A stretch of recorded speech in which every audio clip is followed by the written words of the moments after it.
the communication, as I see it, is going to be very important to our people. Right. We don't get involved with it, we're going to get shoved aside. Gotcha. It's not going to happen. I know education is very important, but you need to be educated to be a communicator. So all of that kind of blends in together. Okay. Okay, when you're ready. You ready? Okay. Is it Dr. Martin, by the way? No, I'm Dr. Martin. My wife is getting her PhD. That's too much school. I'm too busy with everything else. So. But you're busy with communication, and you're communicating Well, all over the world. I have 4 honoraries, so yeah. But not just messing with you. Go ahead. You're communicating all over the world, and I feel that communication is extremely important in our community. If we don't learn how to do that, and I don't just mean being on radio and being on television, I mean actually studying communication, how we can use it to our benefit. No, absolutely. In the lead editorial of the first black newspaper, Freedom's Journal, they wrote, "We wish to plead our own cause. Too long have others spoken for us." That was 1827.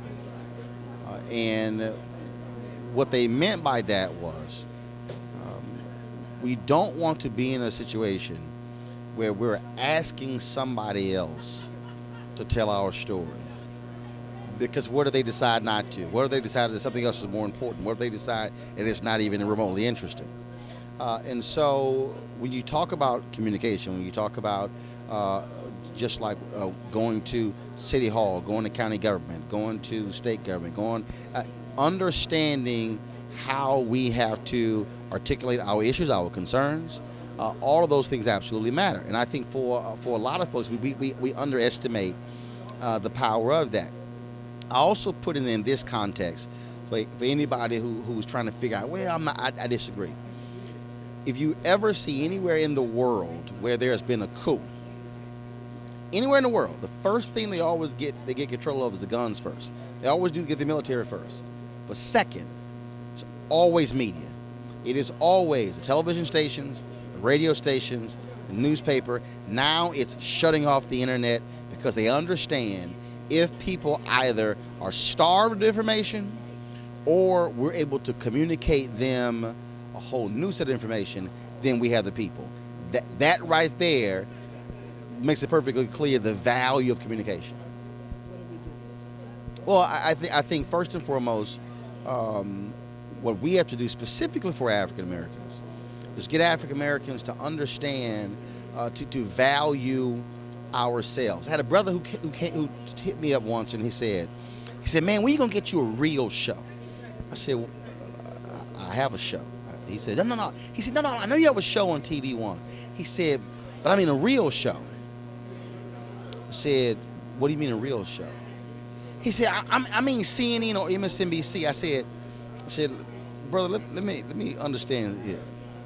I have a show." I said, "Do you realize that where I shoot my show, when Brian Williams comes to D.C. to do the NBC Nightly News from Capitol Hill, he sits in the exact chair that I sit in. Same desk, same walls, same camera." I said, "Everything is the exact same." I said, "There's a table sitting right on his left and my left."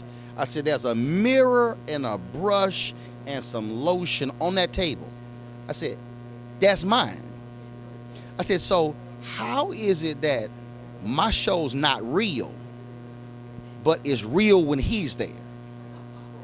He didn't even realize that what he was saying was that what is black is secondary, is inferior. But if Brian Williams was sitting in the exact same spot, it's real.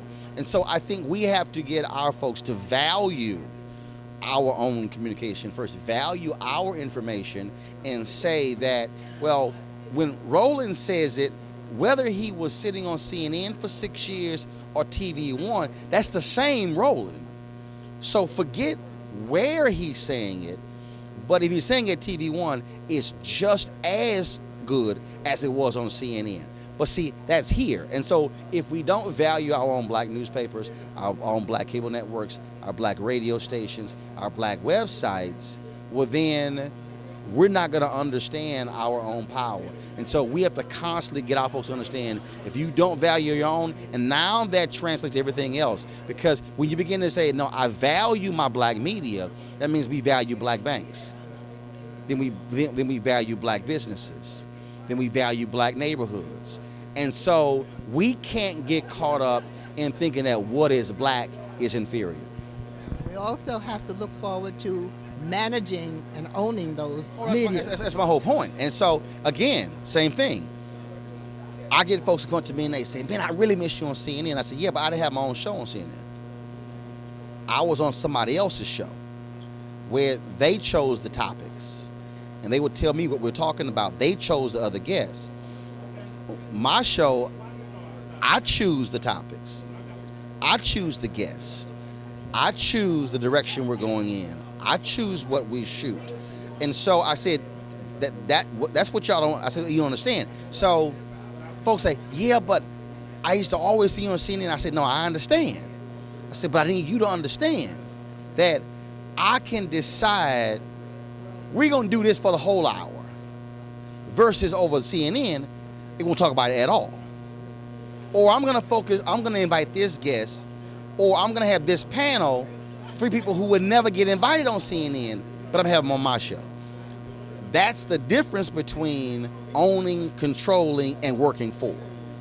And again, if you don't value it first, then if you don't even remotely value it, you can't even see the ownership. You can't even see the control aspect. And I want you to realize that's what we're doing with the Trudy Haynes Show. We make the decisions. This is our show, your show. Thank you, Mr. Roland Martin. I appreciate it. Thanks a lot. Thank you. Thanks a bunch. Thank you. I was in, we started that. Yeah, did you pull out? That's all right. That's okay. Okay. Thank you, Cool. sir. All I right. know you're going to be very busy. It's all good. Thank you for coming. No problem. I appreciate it. Thanks a bunch.